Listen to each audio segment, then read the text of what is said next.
കണ്ണൂരിനെ സംബന്ധിച്ചിടത്തോളം CPM-ന്റെ ഏറ്റവും സമുന്നതനായ നേതാക്കളിൽ ഒരാളാണ് EP ജയരാജൻ. പക്ഷേ EP-യെ ഒതുക്കാനുള്ള ഒരു നീക്കം നടന്നുകൊണ്ടിരിക്കുന്നു എന്നത് EP തന്നെ പരസ്യമായും രഹസ്യമായും പലപ്പോഴും പറഞ്ഞ കാര്യമാണ്.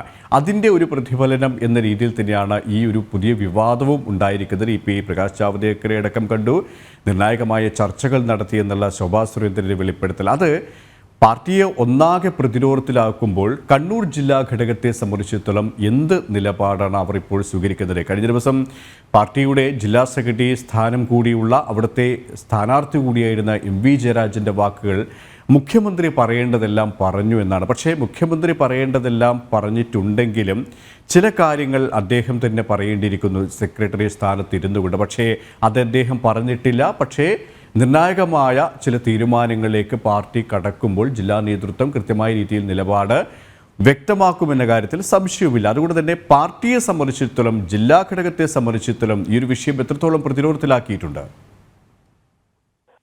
തീർച്ചയായും KP മുൻപ് ഇവിടെ സൂചിപ്പിച്ചതുപോലെ തന്നെ CPM മുൻ സംസ്ഥാന സെക്രട്ടറി കോടിയേരി ബാലകൃഷ്ണന്റെ മരണത്തിന് പിന്നാലെ ആ സ്ഥാനം എന്തായാലും EP ജയരാജൻ പ്രതീക്ഷിച്ചിരുന്നു. എന്നാൽ EP ജയരാജന് സംസ്ഥാന നേതൃത്വം പൂർണ്ണമായി തഴഞ്ഞായിരുന്നു MV ഗോവിന്ദനെ ആ സ്ഥാനത്തേക്ക് കൊണ്ടുവരുന്നത്. അതിനുശേഷമായിരുന്നു ഇത്തരത്തിൽ BJP പ്രവേശനവുമായി ബന്ധപ്പെട്ട ചർച്ചകളിലേക്ക് എന്തായാലും EP ജയരാജൻ കടക്കുന്നത്. അതിനോടനുബന്ധിച്ച് തന്നെ ഈ തെരഞ്ഞെടുപ്പ് കാലഘട്ടത്തിൽ വിവാദങ്ങൾ ആളിക്കത്തിയിരുന്നു. അതിന് പിന്നാലെയായിരുന്നു CPM-ന്റെ ജില്ലാ നേതൃത്വത്തിലും ഇത്തരത്തിൽ പൂർണ്ണമായി തന്നെ EP ജയരാജൻ ഒറ്റപ്പെട്ട സ്ഥിതിയാണ് ഉണ്ടായിരിക്കുന്നത്. കാരണം മുൻപ് സംസ്ഥാന നേതൃത്വം EP ജയരാജനെ തഴഞ്ഞെങ്കിലും ജില്ലാ നേതൃത്വത്തിൽ വലിയ സ്വാധീനമുണ്ടായിരുന്നു. അതിനാൽ തന്നെയാണ് നിലവിൽ വർഷങ്ങളായി തന്നെ ഈ കണ്ണൂർ ജില്ല കേന്ദ്രീകരിച്ചായിരുന്നു EP ജയരാജന്റെ ഇത്തരത്തിലുള്ള ഒരു പ്രവർത്തനവുമായി മുന്നോട്ട് പോയത്. കാരണം അത്രയ്ക്ക് വലിയ സ്വാധീനമായിരുന്നു ഇതിന്റെ കണ്ണൂരിന്റെ വിവിധ മേഖലയിൽ EP ജയരാജൻ ഉണ്ടായിരുന്നത്. എന്നാൽ ഇപ്പോൾ ഈ വിവാദത്തിന് പിന്നാലെ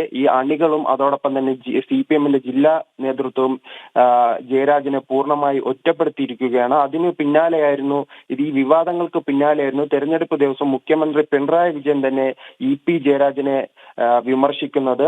എല്ലാ കാലത്തും മുഖ്യമന്ത്രിയുടെ വിശ്വസ്തനായിരുന്നു EP ജയരാജൻ. എന്നാൽ BJP പ്രവേശനവുമായി ബന്ധപ്പെട്ട വിവാദങ്ങളിലാണ് നിലവിൽ ജില്ലാ നേതാക്കൾക്ക് സമാനമായ രീതിയിൽ തന്നെ മുഖ്യമന്ത്രി പിണറായി വിജയനും ഇത്തരത്തിൽ EP ജയരാജനെ വിമർശിച്ചത്. ഇതോടെ നിലവിൽ EP ജയരാജൻ വളരെ അസ്വസ്ഥനാണ്. കാരണം ഇതുമായി ബന്ധപ്പെട്ട് തിരഞ്ഞെടുപ്പ് ദിനം തന്നെ മുഖ്യമന്ത്രി തന്നെ EP ജയരാജനെ വിമർശിച്ചതോടെ ആണ് ഇത്തരത്തിലൊരു അസ്വസ്ഥനായി മാറിയത് EP ജയരാജൻ. അതോടൊപ്പം തന്നെ ഈ വിവാദങ്ങളുടെ പശ്ചാത്തലത്തിൽ EP ജയരാജനും അതോടൊപ്പം തന്നെ ജില്ലാ നേതൃത്വം പരസ്യ പ്രസ്താവനകൾ ഒഴിവാക്കിയിരിക്കുകയാണ്. കാരണം തെരഞ്ഞെടുപ്പുമായി ബന്ധപ്പെട്ട് ഇന്നലെ ഒരു വാർത്താ സമ്മേളനം മാധ്യമങ്ങളെ EP ജയരാജൻ കാണാമെന്ന് അറിയിച്ചിരുന്നു. എന്നാൽ ഈ വിവാദങ്ങളുടെ പശ്ചാത്തലത്തിൽ അത് പൂർണ്ണമായി ഒഴിവാക്കുകയും ചെയ്തിട്ടുണ്ട്. അതോടൊപ്പം തന്നെ EP ജയരാജൻ ആരോപിക്കുന്നത് ഇത് മാധ്യമങ്ങളുടെ ഗൂഢാലോചനയാണ്. സുധാകരനും അതോടൊപ്പം തന്നെ മാധ്യമങ്ങളും ചേർന്ന് തന്നെ തകർക്കാൻ ശ്രമിക്കുന്ന ഗൂഢാലോചനയായി ആണ് നിലവിൽ